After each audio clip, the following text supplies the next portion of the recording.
utilisation, j'ai préparé une plaque de blanc qui est un petit peu tachée par endroits parce que je m'en suis servi pour autre chose, et puis ça prend forcément toujours un petit peu des bouts, donc voilà, c'est pas nickel nickel, vous voyez, il y a des petits... donc de toute façon je l'utilise exprès, ce n'est pas grave.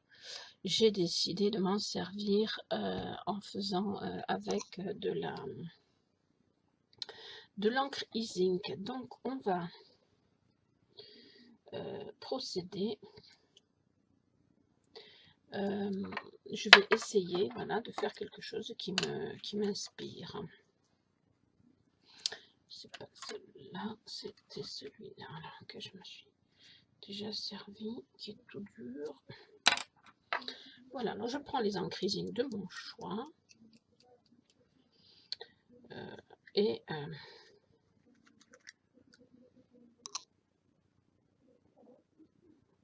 voilà.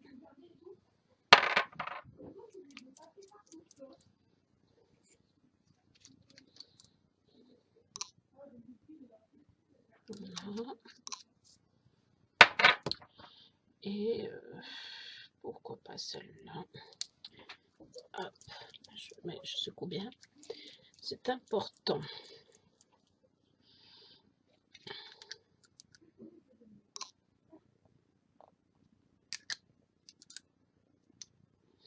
Voilà, je pense que je vais remettre un petit peu de rose, il n'y en a pas assez. Voilà. Alors l'encre e-zinc, hein, pour ceux qui ne connaissent pas, c'est comme ceci. Ça se trouve dans des boutiques telles que Perle & Co. Voilà. Donc je l'étale de façon à avoir un petit peu bon, ah voilà, ce coup-ci j'en ai mis beaucoup, de façon à avoir une belle couleur, un beau rendu. Les couleurs sont splendides, hein, de toute façon, de ces encres e-zinc là. Il y a un effet brillance qui est vraiment magnifique.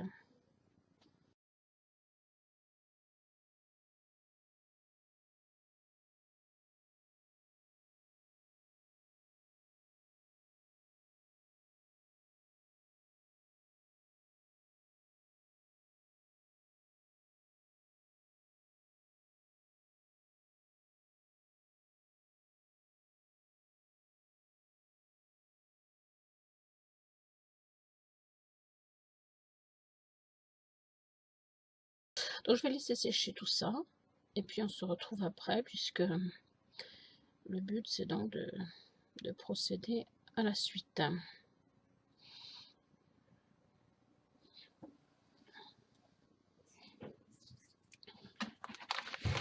Alors maintenant que c'est sec, je vais venir positionner mon plastron, enfin mon gabarit de plastron dessus. Voilà. Et non, je vais pas découper, pas tout de suite. Je vais juste le marquer en fait. À ce niveau-là, un petit peu.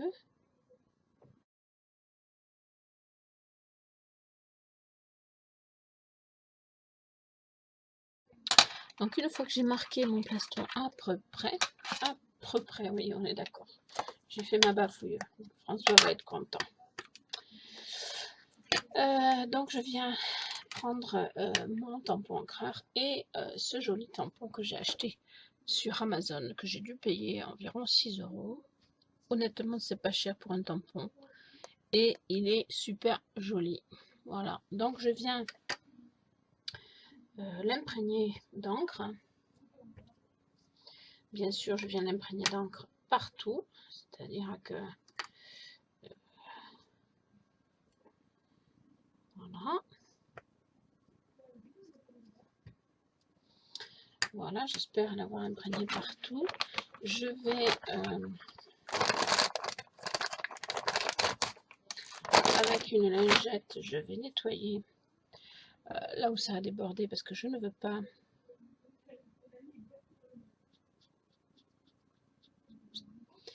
voilà, je ne veux pas Je ne vais pas me rater sur ce coup-là.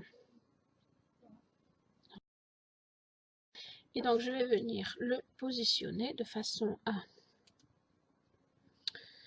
je vais essayer... Je l'ai bien positionné par rapport à celui-là, j'y arrivais plutôt bien, mais voilà, plutôt comme ça. Je pense plutôt comme ça, donc plutôt par là. Je vais essayer de ne pas me planter parce que sinon c'est trop tard. Et je le pose précautionneusement et je viens appuyer légèrement pour marquer mon décor, mon dessin. J'espère que ça aura marché. Eh bien, c'est moyen, mais bon, ma foi, c'est pas trop mal. Il y a des endroits qui n'ont pas marqué, c'est dommage.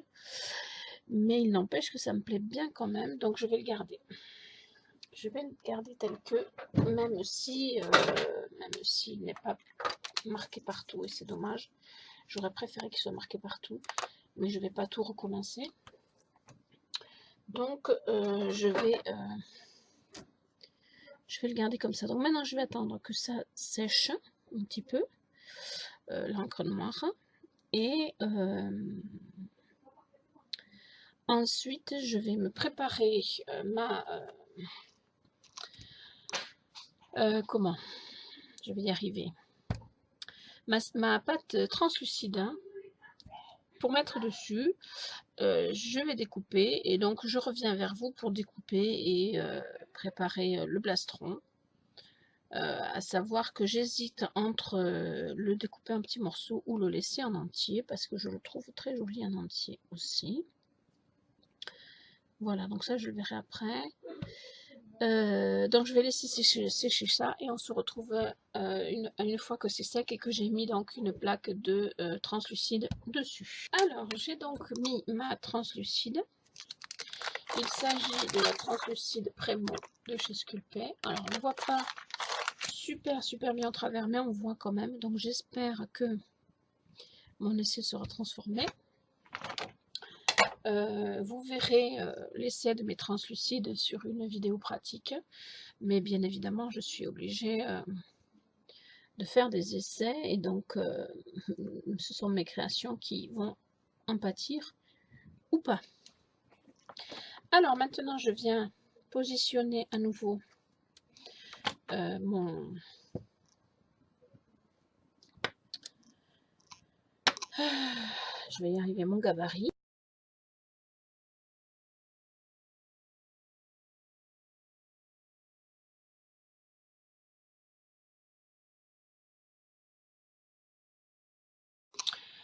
Voilà le résultat. Donc, je vais l'arranger un petit peu. Faire des trous pour les attaches, bien sûr. Et puis, le faire cuire. Et je vous montre l'objet du délit fini. Alors, j'ai finalement changé d'avis sur ma création là. Je vais essayer autre chose. Alors déjà, vous voyez que le rendu est plutôt sympa. Hein, la translucente de Prémo, elle est sympa. Donc, elle marche bien. Donc, ce que je vais faire, c'est que je vais faire un tour noir. Je ne sais pas encore comment je vais m'en dépêtrer, mais j'ai une idée bien précise. Et je vais ensuite le fignoler avec de la résine. Voilà. Donc, je vais faire ce que je peux là. Je pense que je vais déjà découper le tour parce que je vais donc là je l'ai positionné sur du noir. Voilà, tel que. Alors c'est un peu épais peut-être, mais je vais peut-être essayer simplement de le faire rentrer dans la pâte. Voilà.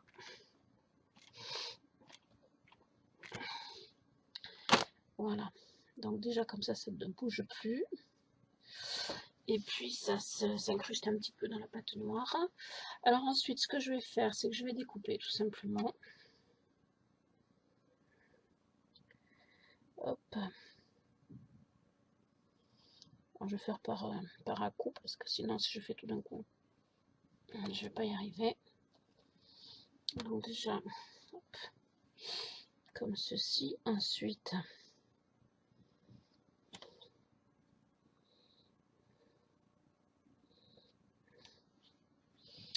comme ceci. Et le but étant de faire tout le tour.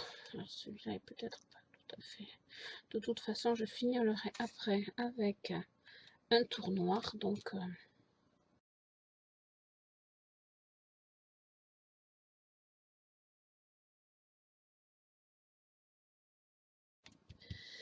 voilà. Donc déjà, je trouve que c'est pas mal comme rendu. Je vais donc sûrement faire cuire ça tel que. Et ensuite, je vais y faire un tour de façon à avoir un rebord, puisque donc je vais mettre de la résine à l'intérieur qui va rentrer dans les trous, dans les espaces là. Et donc ça risque d'être très très très joli, je pense. En tout cas, voilà, mon idée première, elle est là. Enfin, c'est pas mon idée première, non, exactement, c'est mon idée secondaire. Et je pense que ça va être pas mal du tout.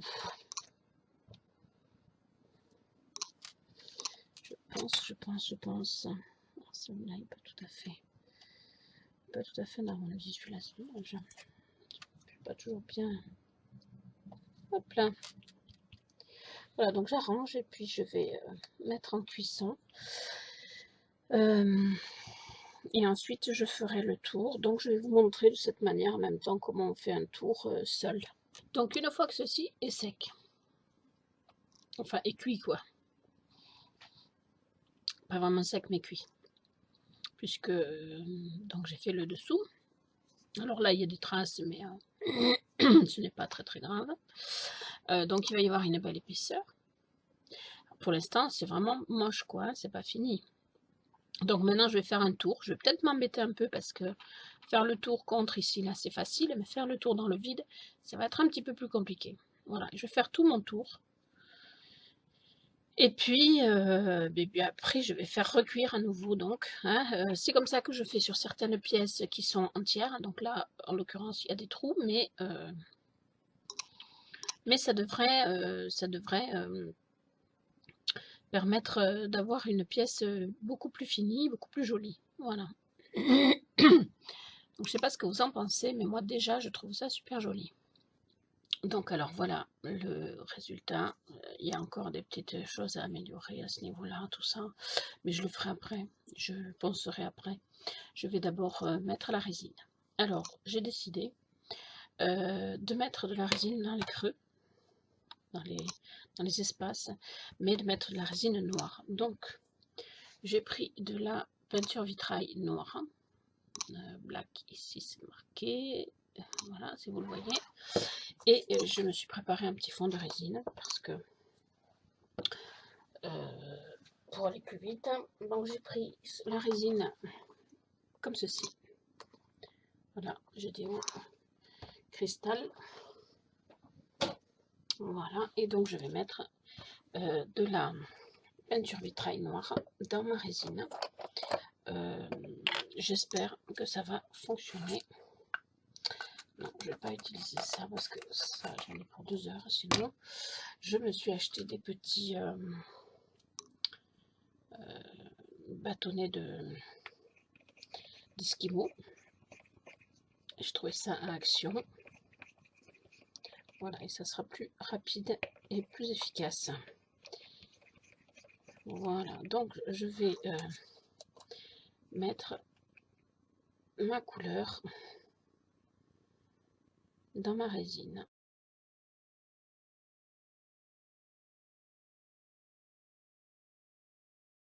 Moi, je vais attraper au résultat. Voilà, voilà, voilà. Alors, ma résine pâte qui est toujours positionnée sur une plaque dure. C'est une plaque que j'avais pour faire mes vidéos avant et que je n'utilise plus puisque on voit trop les décors et pas assez ce que je propose. Voilà, donc je vais donc essayer tout doucement de faire rentrer ma résine, sachant que si j'en mets autour, il va falloir que je nettoie après.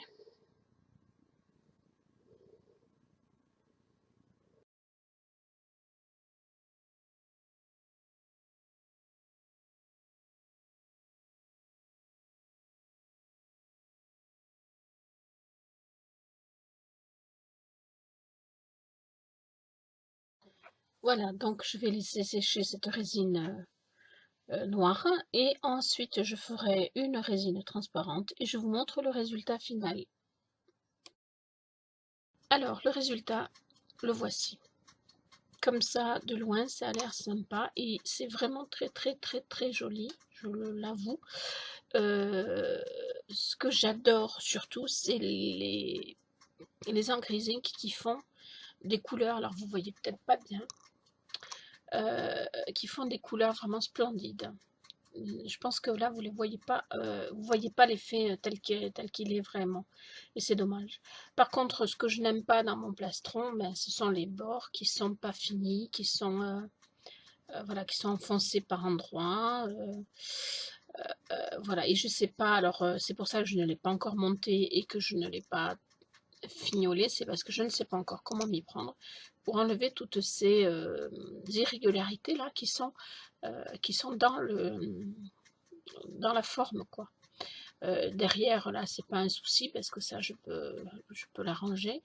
Mais là, c'est vraiment un peu plus compliqué, donc je ne sais pas. Par contre, quand même, j'avoue que le plastron est joli. Alors, ça aurait été joli aussi, simplement avec les morceaux accrochés les uns aux autres. Hein. Ça aurait été joli aussi simplement avec les morceaux posés sur du noir et peut-être juste un tour, mais sans au niveau des espaces.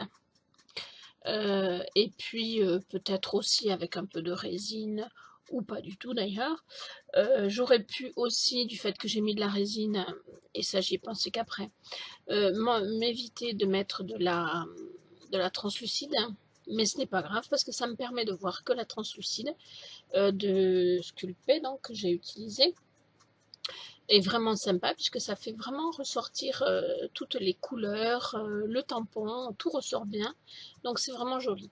Voilà, donc c'est pour ça que je voulais présenter quand même, malgré le fait que je ne suis pas complètement ravie du résultat, en tout cas sur le tour. Mais je pense que quand même ça vaut le coup de vous le montrer pour que vous voyez ce que peut donner de l'encre zinc sur de la pâte polymère. Je trouve ça vraiment très joli. Et encore, je vous dis, vous ne voyez pas les effets que ça peut donner. Ça a vraiment un effet très agréable, très joli. Donc je vous invite à utiliser l'encre zinc hein, parce que c'est vraiment splendide. Je n'en ai pas beaucoup encore, mais inutile de vous dire que lors de mes prochaines commandes, je vais continuer de faire le stock de mes encres zinc de façon à avoir toutes les couleurs qui existent. Voilà. Je vous remercie de m'avoir suivi. J'espère que ce tuto vous aura plu. Je vous invite bien évidemment à liker, commenter, partager et vous abonner si ce n'est pas déjà le cas. Et je vous dis à bientôt pour de nouvelles vidéos créatives.